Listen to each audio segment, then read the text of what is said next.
All right. So, Jen, what we're gonna just do real quick, I'm gonna just do a brief read on you. We're gonna incorporate everything uh we've been learning yesterday, dealing with love language influences on top of just things dealing with your dominance. Okay. And you can give us a little testimony at the end. Speaking of Venus and Pisces, the first thing my eyes first thing my eyes laid on. All right. Okay. And what's the seventh house lord? Mars. So we already know off rip. Let's Even though the sun and moon is important right here, off rip, when it comes into your relationship influences, Venus and Mars energy is heavy. So you know about passionate love. You know about you having to condense your passion and somebody else being too extreme at times with they love matters. All right. But then we got Venus as well in Pisces in the 11th house. So sometimes you meet people that are strangers and they already love bombing you, and it could feel a little uncomfortable because it's like, yo, you love bombing me. I don't even know you like that yet. 11th house, strangers, people we don't even know.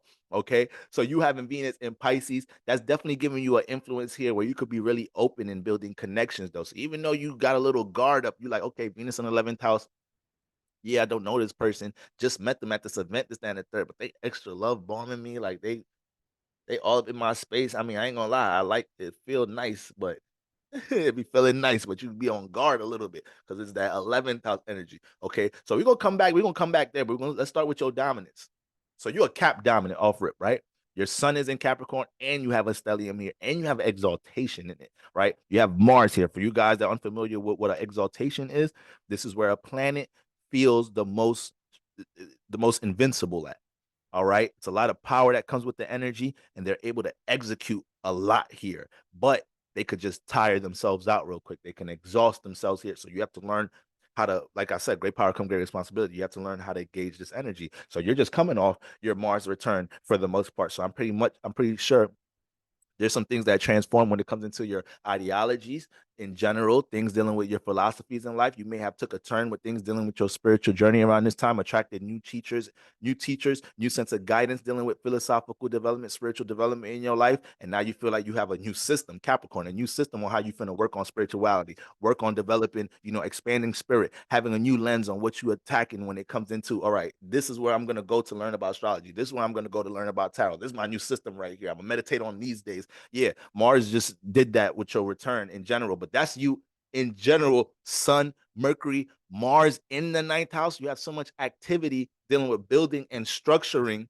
and also knowing what type of experiences to place restrictions in. You may have not got a chance to experience and explore a lot in life until you got until a little bit past 30, because you got Capricorn, Saturn influences in your ninth house. But the house I'm bugging. It does start in Sag though. It does start in Sag. Okay. So it may not have been as restricted as somebody that just got this whole house, the cusp starting in Capricorn. Where's your Jupiter at? Is in your first house. Okay, it's dealing with your first house. So for the most part, you just having that dominant energy in Capricorn, we already know, stability, priorities, responsibilities is a huge thing in your life. It was a theme that was pushed on you in the first place, so the household and everything you grew up in, you might have dealt with probably, parents that was really serious about career and how you're manifesting career aspirations in your life, what you're going to go to school, do this, and the third, on top of probably even having an environment where you had to get stable or deal with responsibilities a little bit before your time, a little bit before you were supposed to. You're dealing with all these goddamn responsibilities. You 13, 14 years old in some type of way. All right, now let's jump into your moon. That's another dominant, okay, just wherever our luminaries is at. And you have it in the Cancer, Leo, cusp in the fourth house.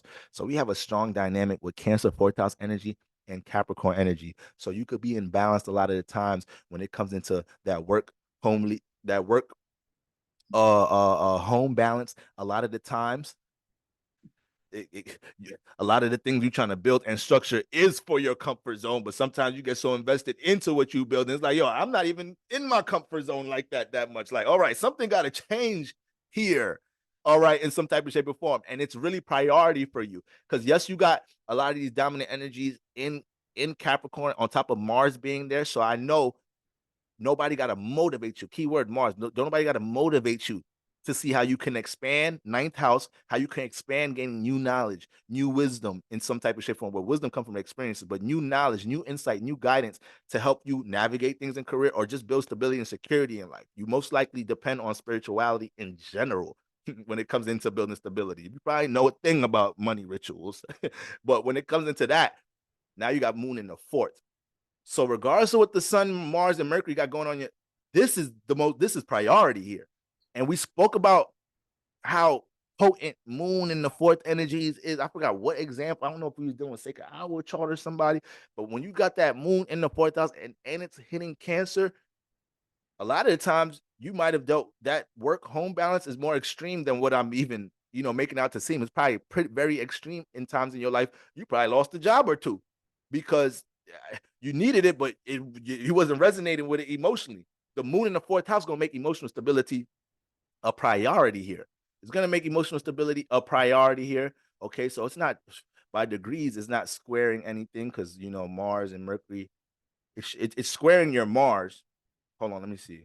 No, it's not. So it's not squaring none of your. Excuse me. It's not squaring none of your Capricorn placements because everything is deeper into Cap, and you at the end of Cancer. Okay, but you also got that Leo cusp too. So when you got the moon influenced by Cancer and Leo cusp, it's such a strong emotional intention for things dealing with expression, most likely doing things that fulfill the inner child in you at times. And the funny thing is about you might do all this in a private manner, like you're not even investing in trying to do it with others, this, that, and the third. You're doing all of this in a private manner. So when it comes into connections now, you building connections with people in your life, they have to come into your life and automatically understand that you're serious about priorities and responsibilities. Like we already said, Capricorn, right? We said Capricorn dominance with their love language, they're going to give off a seriousness when it comes into how they prioritize a relationship, but they're going to find a way for you to work on something. So you be needing to see that. You be needing to see how your partner is going to acknowledge that you're building and structuring something, that you're trying to navigate career, you're trying to navigate how you build stability and security, right? How you're signing up for this class, ninth house, you're signing up for this class, you're going back to school, you're paying attention to this, that, and the third, you're taking this course to understand how to get that net worth up, okay? And I know it for a fact because Mars is in here. So like I said, don't know, you're extremely intentional about these things. But the moon is in the fourth. So there's a deep care for stability on all levels here. Emotional stability, stability in the world. If your partner can't come in and kind of gauge how to give their care for it, right? Gauge how to see how they could add in and see, okay, I know she's real serious about getting this position in her career. She says she's been in this company for this long and she's expecting to get this serious promotion and get this position. Like, whatever I could do, this and the third, keep her spirits high about this and the third, like, help fine tune her practices to get for the skill that she's working on to get this position. Like, I got to find a way to play a part in that. Like, these things, you are expecting your partner to kind of grasp these things in general. All right. Now, what makes it more crazy here is the fact that your seventh house lord is Mars. Your seventh house lord is a part of this stellium. So when it comes into relationship activity, you probably met when we look at the combination of Capricorn in the ninth house, a lot of your mates probably came in educational spaces in some type of shape or form, in the work spaces, things that you were striving towards building stability and security around. All right.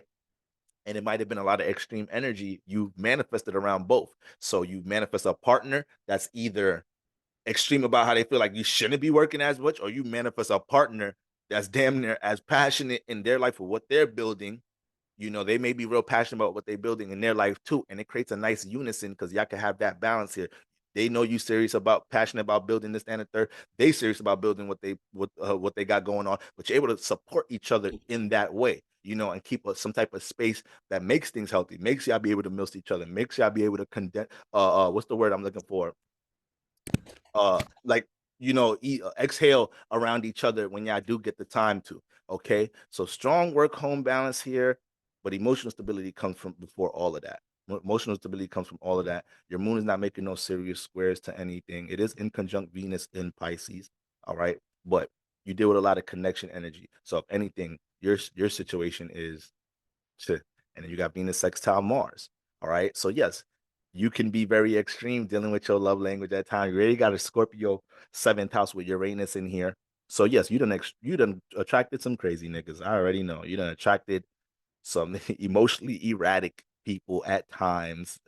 They're attracting people and their lives are mad transformative at times. And you like, yo, you trying to make a decision, you trying to participate in this, but it's only but so much erraticness a moon in fourth house can deal with.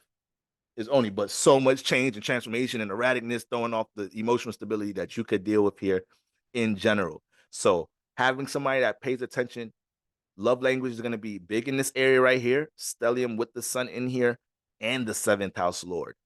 And take notes, guys. This is all in the 9th house. So if Jennifer is dealing with somebody, what we were talking about, like that Sagittarius 9th house energy, that sense of exploration, she is so intentional about that.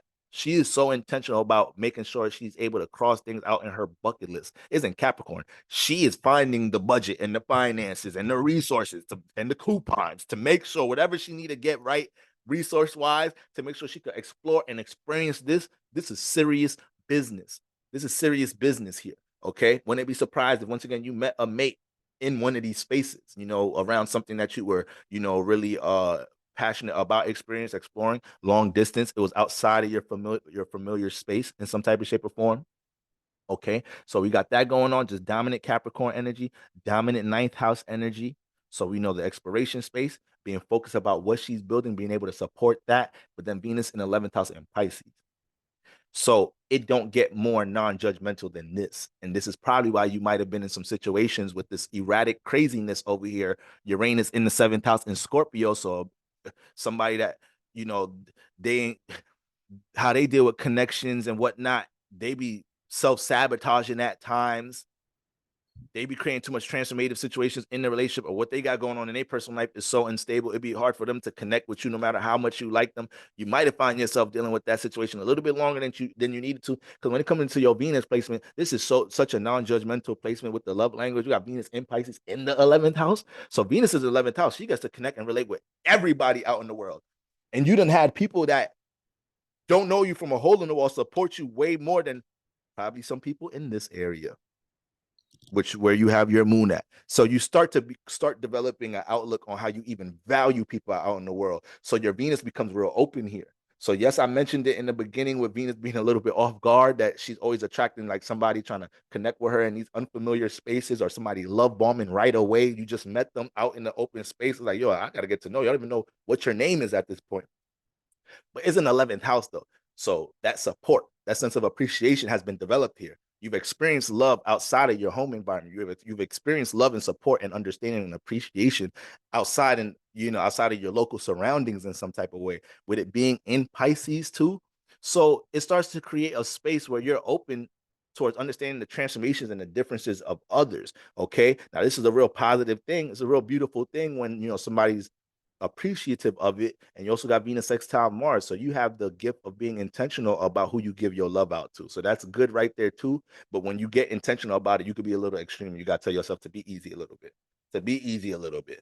Okay. So strong Cap dominant energy makes relationship a priority off the gate. Well, whatever brother was dating Jennifer, they knew how serious she was out the gate. She wasn't going to be floating around with it. And she was going to demand that they are intentional about making what they got going on a priority, because she's already building too much, trying to get a balance between the home, the work and home balance. Probably got people that really depend on her in the family home environment as well. Probably had to grow up quick as well. So we ain't got time to play around in relationship activity. And then the 7th house Lord is in Capricorn, the 9th house. Brother, you're going to have to help me learn how to, not only learn, you're going to, do you know anything that can help me with the way I'm building and structuring something? All right. Do you got a plug? Do you know where they hiring at? Things like that. How are you even adding on to how I'm trying to build stability in my life, with you also becoming more aware that I have these many priorities, responsibilities? I probably have my mother, my father, my grandparents, or whatever, my younger siblings depending on me. I'm putting my younger sister through school in some type of shape or form. Things like that. Things like that. Okay. But those are your dominant energies for the most part. These are our dominants here. Let me see aspects with the 7th house Lord. You brought some relationship experience into this realm. I don't see no hard aspects to your relationship planets. Okay, just got that Venus and that trine to the ascendant. Yeah, so you really came here to really learn how to build something. And your North Node is in the 6th house. Yeah, so this lifetime has a lot to do with understanding how to build how to build stability and security. This is why you probably had a lot of, once again, priorities, responsibilities thrown at you at a young age, or you was probably motivated by seeing how your parents was overwhelmed by responsibility. I'm assuming you have a tight relationship with your parents, at least one of them in some type of way. Because when you have a lot of Capricorn energy, even though it's not your moon, and your moon being in the 4th house also shows that there's stability in the home environment, because you have this opposite type energy, that you probably felt the way seeing them work so hard for y'all, and that turned into a motivation to bring stability in the home. So yeah, that's what we got going on with these energies right here, you know, and this is where love is blooming for you too. The 9th house and the 11th house, these two spaces right here, love matters is always knocking on your door, because your 7th house Lord is a part of your stellium with your sun. So wherever the sun is at, is always going to be a lot of activity. So the fact that you got your 7th house Lord in the same house as the sign of your sun, when you're just going out trying to take care of certain actions and duties in your life, trying to build this, it's like it's like you go into this job environment to work, you know, somebody probably going to try to get with you there. You're dealing with this career aspiration. You probably have the most stressful month in the world trying to build something with your business and brand. You just trying to go to this space to get this tool, to get whatever resource. Somebody trying to talk to you there. You're like, brother, I ain't got the time right now, brother. All right, I just came here to get this. I'm out. Okay, so it's like you probably deal with so much of them influences there. And then when you do find somebody, it's never close to home. When you connect with somebody, this is the 9th house. You feel me? They probably over there. You met them. Oh, you met them when you went to this event over there, but they just in town visiting. So now y'all gotta work on that. Then it's Capricorn energy. So you gotta wait. You really gotta wait till they come back next time, or you gotta wait till y'all both could put in for vacation. So you be mad passionate about wanting to build once the opportunity come, but life be telling women, you got priorities and responsibilities to deal with. You need to understand what it feels like to deal with stability in this lifetime. Okay, you do got the North Node in Libra though. Okay, so when it comes into and it's cusping too, you got the North Node on the Libra Scorpio cusp, 0 degrees. So when we're talking about taking your time, understanding and learning relationship fundamentals on top of being intentional with them, I see you came in with the gift of understanding how to be intentional with your relationship activity. So that's something that you're able to apply really quick in this lifetime to help get your North Node stabilized. But this is relationships on all levels. Just because you got the North Node in Libra doesn't mean it's things dealing with romance. It's understanding how to compromise, relate, negotiate in the world, and it's in your 6th house. So that is a lot of influences showing that you're here to understand how to get a grasp on building stability in the realm, how to navigate relationships in the midst of it, right? And being discerning about, you know, who you're intentional about connecting and relating. A lot of the extreme passion that you have to give in relationships, because that's the thing. That's why you don't be playing around the time that you have with certain situations, because you know how invested you get, you know how passionate you get about the intention dropping this love off on somebody. So you're like, no, they're gonna have to wait for this. And plus, I ain't got the time either. I gotta go to work. You know, so there's a lot of those influences going on when we're looking at the dominant energies. Sister Jen, did you got any testimony, Sister Jen? You ain't told near lie, not one in this whole damn thing, starting from the people love bombing in my DM that I've never even met them. Lord have mercy. Crazy about you. You don't know me. It's weird. All the way to this last piece about how intentional I am, one around security, two around what I am trying to build, even down to like the things that I teach. It was just like people, how to fucking coordinate and compromise and get along with one another. So that's all wild. The only thing that you said that I was like, I have not experienced that, is the equally yoked situation where this other person is like working the same way I am. And so then we just get to like vibe with each other. I ain't seen that yet. That's probably why I'm over here taking all these notes so I can see where it is at. Okay. That but I brought that one up just seeing your 7th house Lord being in the sign of Capricorn. So a lot of the time that could show that, you know, the partner that you're attracting a lot of time be having Capricorn traits. So they're invested in getting their business, their brand off, gaining stability in some type of shape or form. But I see how that could be just more so thrown into a 9th house space, you being intentional about stabilizing things, or probably bringing that stability to a partner more than you're receiving it. Yep, that's what it has been looking like. Let's see. Now, if there is anything else I want to be like, mad, not judgmental, and yes, crazy. Okay, not crazy. That's what I wanted to. That's what I wanted to hear about. How much brothers have you been in a space in your life? You're like, God, I don't want to keep having to heal in it. Why do they be? Yes, I had to make a decision. Like people, I'm like, you belong on my table or in my bed, but not both. I'm not doing the healing work with you and trying to do this over here. I can't relate. We cannot relate both ways and this be successful. So it's got to be one or the other. And so now, as soon as I see that you the person that belong on the table, it's like, no, gotta go. This ain't it. I can't do it. Yep. Yeah, it's been But funny. I can see with your type of energies though, you learn to get to them, make them decisions quick, especially because you just be dealing with so much on your plate. You don't be having the time to play with people. You're not you can't even be in a floating position at times. Like, do you have a lot of responsibility in the home environment? Did you have to like grow up I was quick? about to say, yep. Well, it was more when I got older. So caregiving for both of my parents and my child at the same time was like, I need a bunch of structure, a bunch of systems, all of this on a regimen. You need to get in where you fit in or not, because I do not have the time. Even if you wanted to float, you couldn't. Right. Even if you wanted to No. just, yep. Yep. All right, Jennifer, I appreciate you so much for letting us use you as an example. All right, sending some love and healing Thank your way, you. sister, Thank from one you. cap dominant to another. Yes. Thank you. Appreciate you. All right. All right, guys. All right. Okay. Sharice, I'm gonna stop my share. You got it. You got it, sister. Let's get into some sinistry tips and hacks, okay, and get into some vetting.